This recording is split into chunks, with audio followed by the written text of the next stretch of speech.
Allah tidak pernah menciptakan sakit, tidak pernah menciptakan penyakit. Ketika aku sakit, sakit itu urusanmu dengan dirimu sendiri.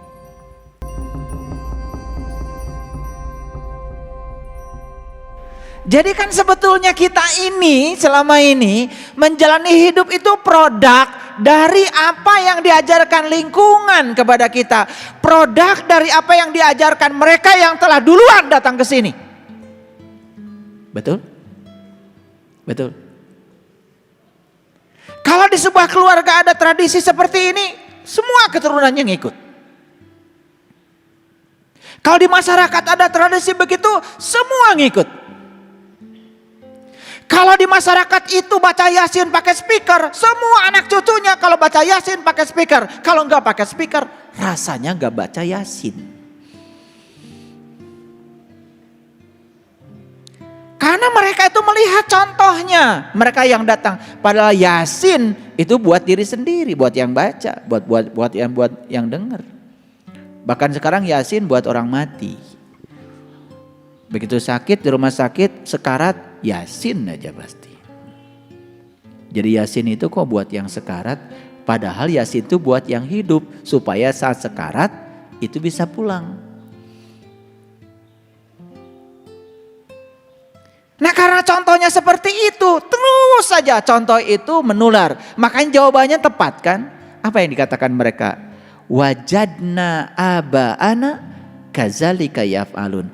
Kami ini hanya ngikutin saja apa yang bapak kami, leluhur kami, generasi sebelum kami melakukan itu. Ngikut saja. Betul apa tidak?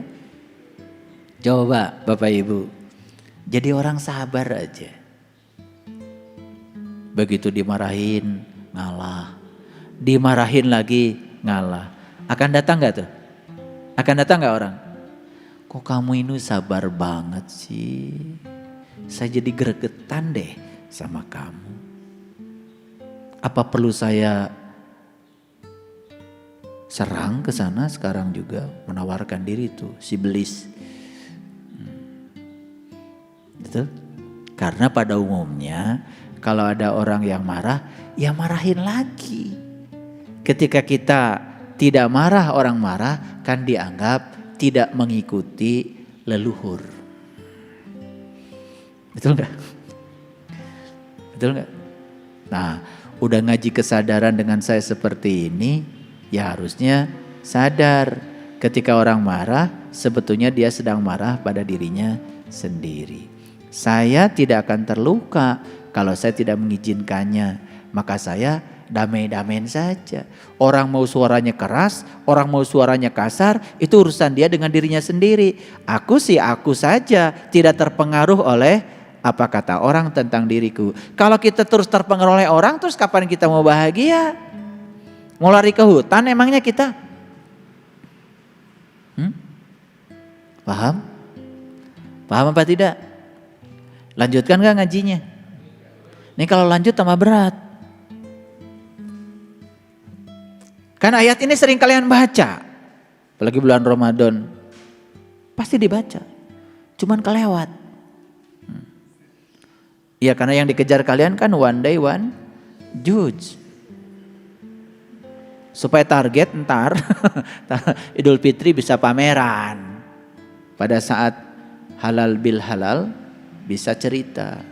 Bahwa saya kemarin bulan Ramadan 3 kali loh tamat baca Quran. Saking tamatnya itu baca Quran sampai nggak tahu yang dibaca apa, pesannya apa, sampai nggak tahu apa-apa. Keren kan? Pakai dalil sedikit biar kelihatan bijaksana.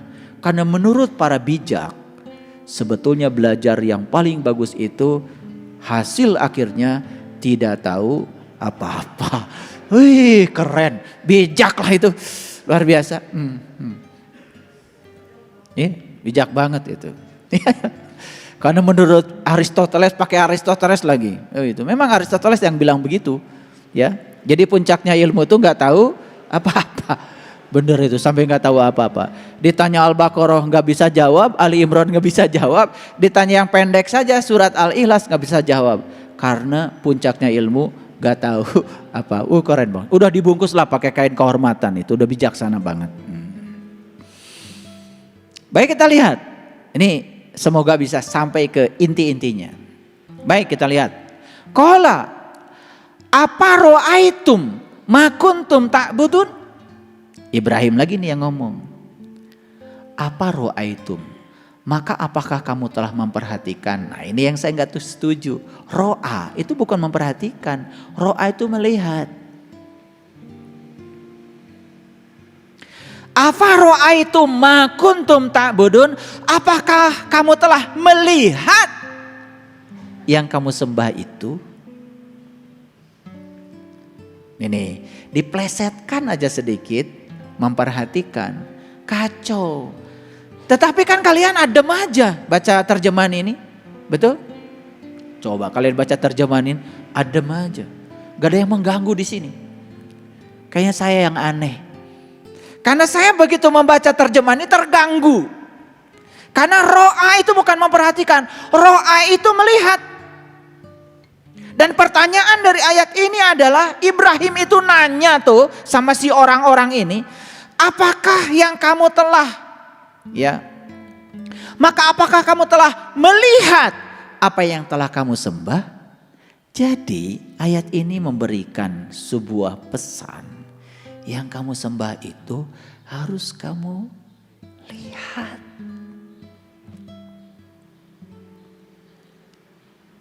Jadi kalau begitu selama ini kalian ini menyembah yang terlihat atau yang tidak terlihat? Jujur.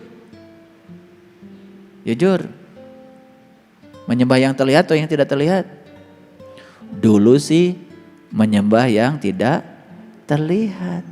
Sekarang betapa nikmatnya ketika kita bisa menyembah yang terlihat. Keren banget itu. Makanya ayat ini kalau nggak saya luruskan, itu terjemahannya jadi kacau. Ro'a itu artinya melihat. Ru'yat itu artinya melihat. Oh, bulan belum terlihat. Karena di ru'yat gak terlihat. Dihisab aja, dihitung pakai hitungan bulan. Gitu. Ru'yat itu melihat. Di zaman para rasul, para nabi, ru'yat itu adalah ilmu yang agung. Yaitu ilmu untuk melihat Tuhan. Jadi ru'yat itu terbuka mata kalbu sampai kita menyaksikan siapa Tuhan yang kita sembah. Itu ru'yat. Ya, luar biasa ya. Ini nih coba perhatikan. Harusnya ayat ini tuh membuat kita tersentuh kan harusnya. Apakah kamu telah melihat yang kamu sembah itu? Kok kamu belum pernah lihat? Kok kamu sembah sih? Gitu kira-kira begitu. Dibuat-buat itu sama saya biar lebih kena bahasanya. Paham? Jadi kesimpulannya apa? Yang kamu sembah itu harus terlihat. Makanya kan Sayyidina Ali ketika ditanya, "Ya Ali," ketika sedang wudhu gemetaran. Dan Ali mengatakan, "Seandainya kalian tahu siapa yang akan aku sembah setelah wudhu ini, kalian akan mengalami pengalaman yang sama seperti aku." Ya Ali, apakah kau melihat Tuhan? Ru'yatullah bi'ainil qalbi. Aku melihatnya dengan terang mata kalbuku. Oh Ali. Jadi Tuhan itu terlihat. Aku tidak mau menyembah Tuhan yang tidak bisa aku lihat. Rasulullah mengatakan, aku adalah kotanya ilmu dan Ali adalah gerbangnya ilmu. Jadi kalau ingin masuk ke kotanya ilmu, lewati dulu Ali. Saya bukan kelompok siapapun, bukan. Tetapi saya hanya mencoba untuk belajar, meniti ke dalam diri.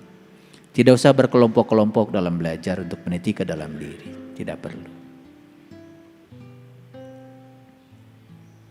Antum wa abaukum, ya, al-akhdamun, kamu dan moya kamu dahulu, fa innahum adun, yang kamu sembah selama ini itu, yang disembah oleh antum dan semua pengikut-pengikut antum itu dapat dilihat kan gitu pertanyaannya. Nah, ayat ini mengatakan sesungguhnya apa yang kamu sembah itu adalah musuhku. Itu kata-kata Ibrahim. Jadi uduwun itu musuh. Fa innahum uduwun li sesungguhnya yang kamu sembah itu adalah musuhku. Illa Rabbal alamin, kecuali sang keberadaan, sang kehadiran Tuhan semesta alam. Nah, ini sudah mulai berbicara tentang keberadaan nih. Jadi Ibrahim sudah berkesadaran, yang dibicarakan bukan Tuhan pencipta tapi Rabbal alamin, sang keberadaan, sang kehadiran. Hadir beliau bersama kita saat ini? Hadir? Ya, hadir. Terasa ya, hangat sebagai nafas kita. Alladzi khalaqani fahuwa yahdin, yang telah menciptakan aku dan dia pun yang telah menunjungi aku. Jadi Tuhan itu yang telah menciptakannya juga telah menunjukkan jalan untuk menuju kepadanya. Walladzi huwa yut'imuni, ya, wa yasqin, dan Tuhanku dialah yang memberi makan dan minum kepadaku. Jadi siapa yang ngasih makan dan minum? Wah. Sudah tahu cara Tuhan ngasih makan dan minum? Udah tahu? Belum tahu? Nih cara Tuhan ngasih makan dan minum gini. Saya kasih contoh.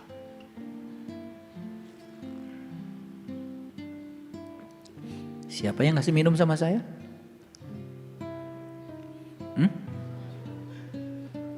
Siapa yang ngasih minum sama saya? Siapa yang minum tadi?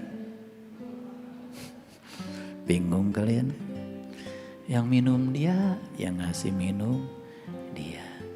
Emang tangan saya bisa ngangkat gelas tanpa kehadirannya? Memang tangan saya bisa mengangkat makanan tanpa kehadirannya? Memang tangan saya bisa diginikan tanpa kehadirannya? Inilah pertemuan antara kudrat dan irodatnya dengan kudrat dan irodat yang dititipkan kepada saya. Karena bagian dari dirinya sudah ditiupkan menjadi rohku yang ada dalam diri saya. Beliau maha kuasa, kuasanya sudah diberikan pada kita. Saat kita ingin menunjukkan kuasa, kuasanya beliau bekerja. Saat kita punya kehendak, kehendaknya beliau bekerja. Begitu saya pengen minum, langsung beliau itu mengabulkan. Lihat, saya pengen minum.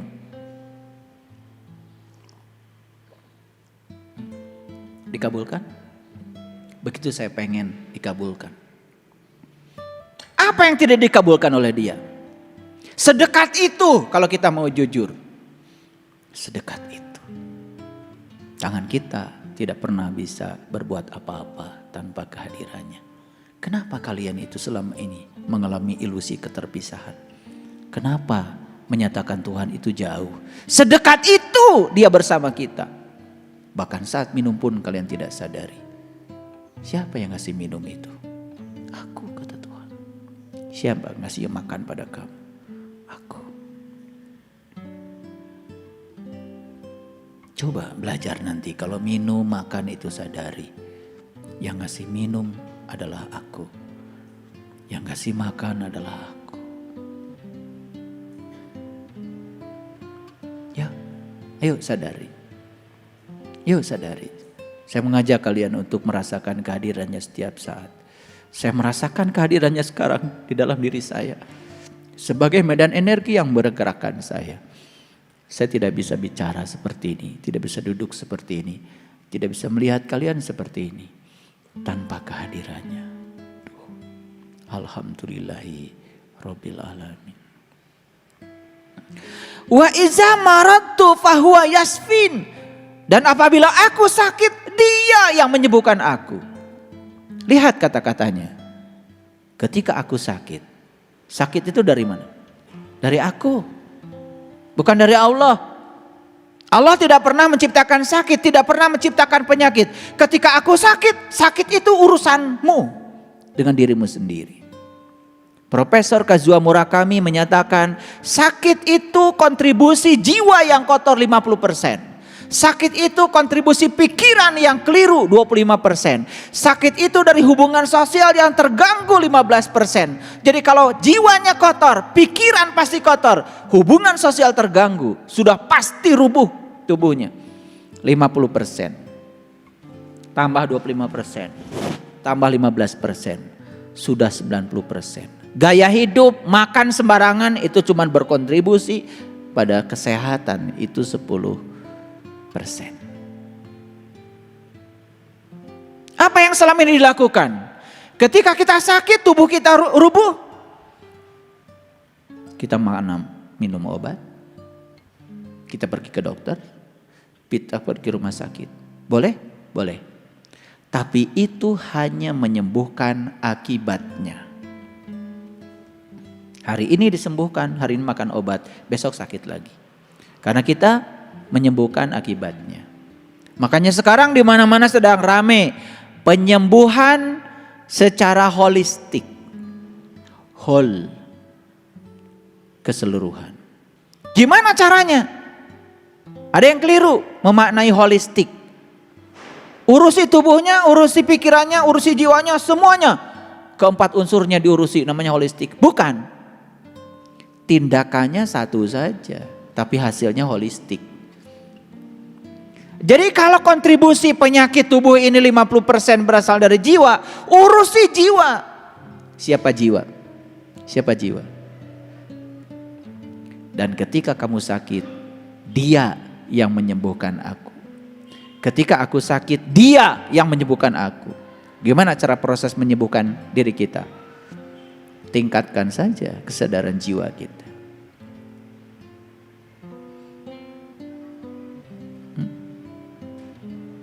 Siapa jiwa itu? Jiwa itu Nur Insan.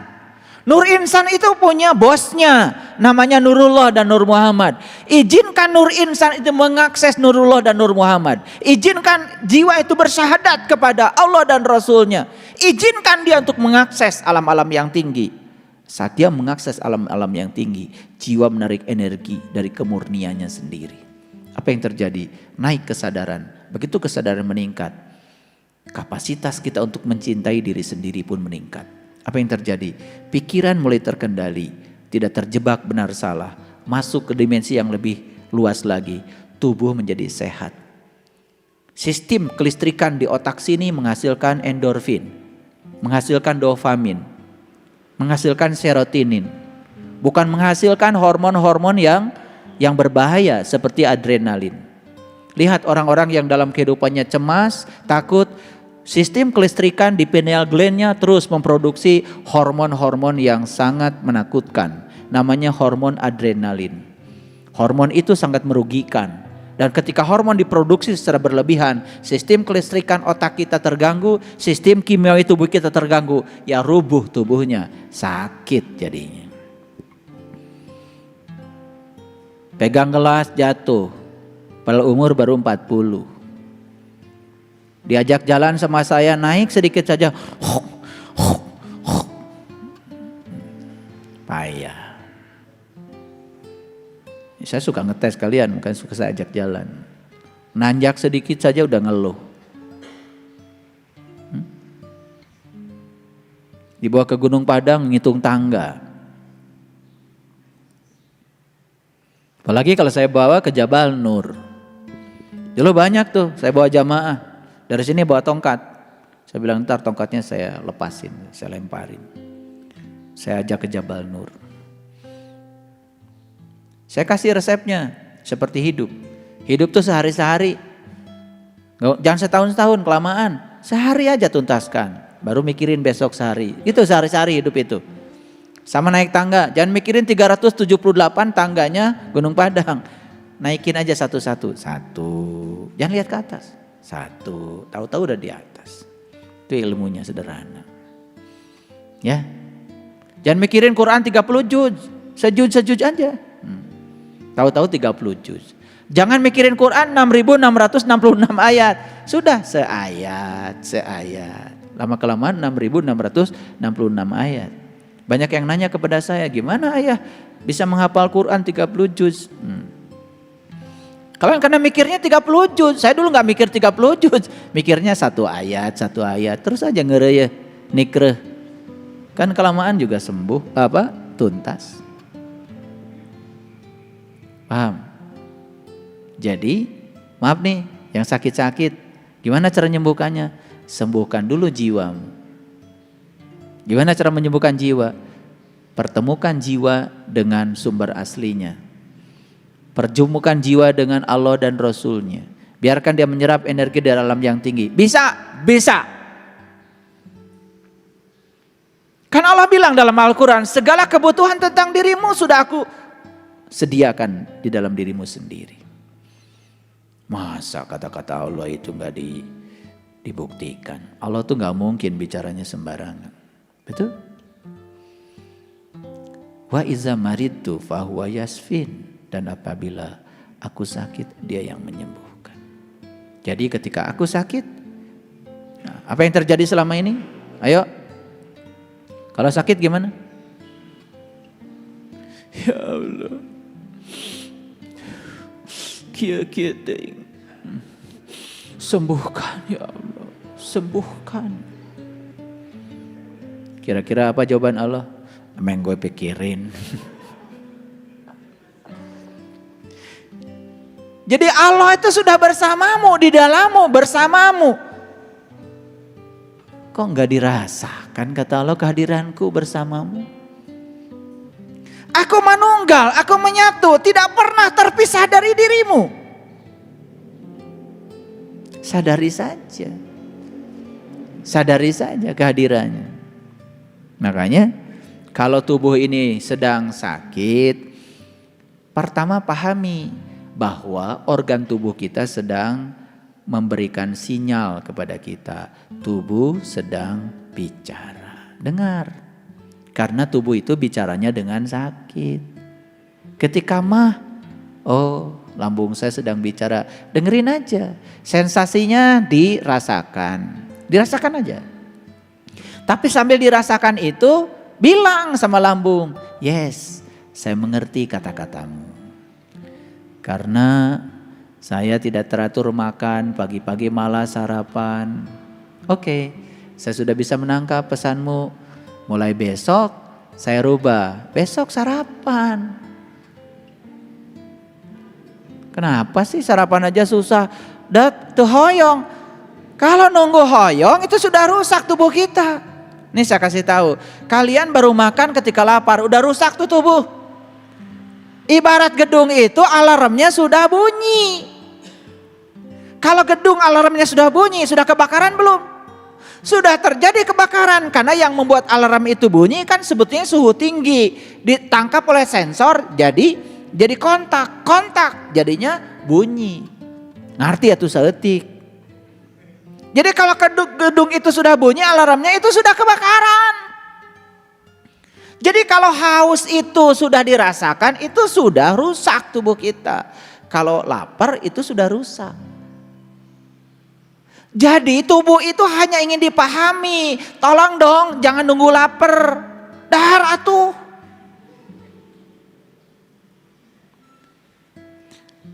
Jangan nunggu haus. Makanya minum setiap jam. Minum setiap jam. Bade ngaleut. Teu hoyong. Terus teu hoyong ngabelaan hoream. Rajen teh ari kersa teh nginum. Ah herang ieu mah. Kudu nu ngadagleg wae si eta mah.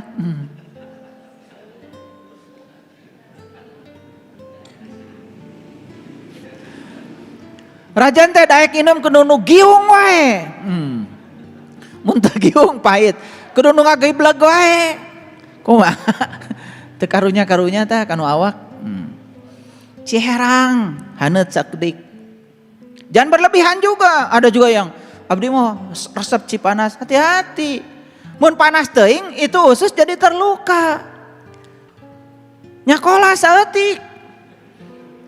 Tubuh kita itu paling tinggi suhunya 36 derajat. Makanya minum yang paling bagus itu cai haneut, lain cai panas.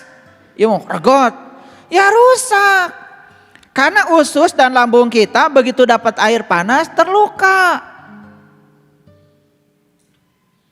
Minum wae can lulus.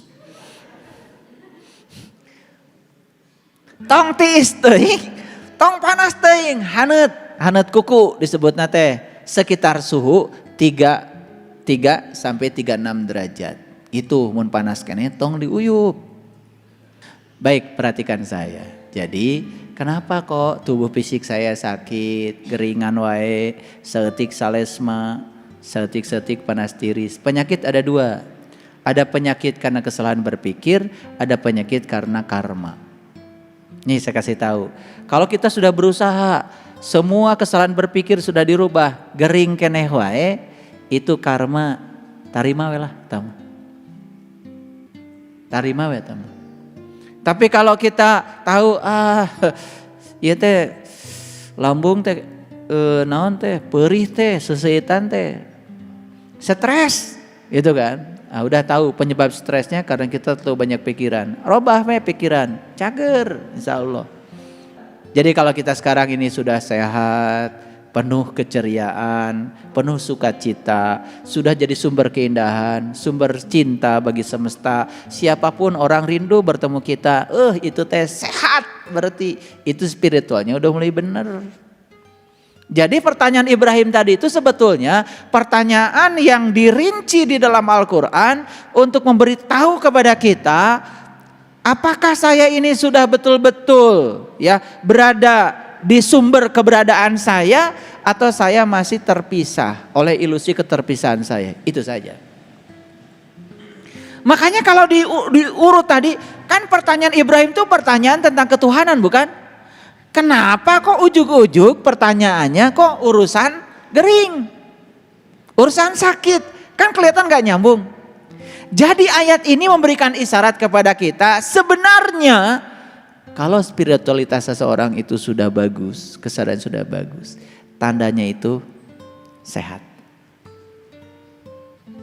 Nah gimana kalau saya kan sudah tua, udah gak bisa lari seperti dulu lagi? Gak apa-apa, itu hukum alam. Hukum alam. Tapi tua dalam keadaan sehat beda dengan tua geringan. Karena kelihatan ya kalau orang yang di sininya masih mumet, udah ya kelihatan. Banyak permisinya. Pikiran bebas, merdeka. Jadi kalau belajar agama itu terlalu banyak rasa bersalah, akibat kita mendengarkan terlalu banyak hukuman dan ancaman, tinggalkan itu, gak benar itu. Setik-etik neraka. Tong ngaji di tempat gitu, ya. Nanti jadi rusak ya alam bawah sadar kita. Betul nggak? Makanya agama itu rasa bersalah. Ngagambarkeun Allah teh tukang nyiksa, mengazab. Hayo we Allah teh kitu. Lain Allah eta mah si eta. Ya, Allah mah teu kitu. Maha Pengasih, Maha Penyayang. Allah itu tidak pernah menghukum. Saya kasih tahu, Allah tidak pernah menghukum. Dia cuman mengingatkan kita supaya kita tambah baik. Itu saja. Kenali makanya Allah. Tong percaya kasih eta. Allah teh sautik mengazab. Cenah jiga hayam tah diasupkeun ka nu drum, diangkat. Eta mah tukang hayam. Jauh-jauh. Iya. Dibelum cenah dinusunu. Eta mah tukang bakar ikan. Lain Allah. Nya Allah gitu. Allah mah teu kitu. Allah Maha Pengasih, Maha Penyayang, welas asih. Allah luar biasa. Seringnya kalian datang ke sini mendapatkan energi yang berkah dari sini. Bawalah energi itu ke dalam kehidupan, praktekkan. Kalau sudah tahu, praktekkan. Agama menjadi eksis kalau kita mempraktekkan yang kita tahu. Praktekkan dalam kehidupan, insya Allah. Ya, saya selalu support.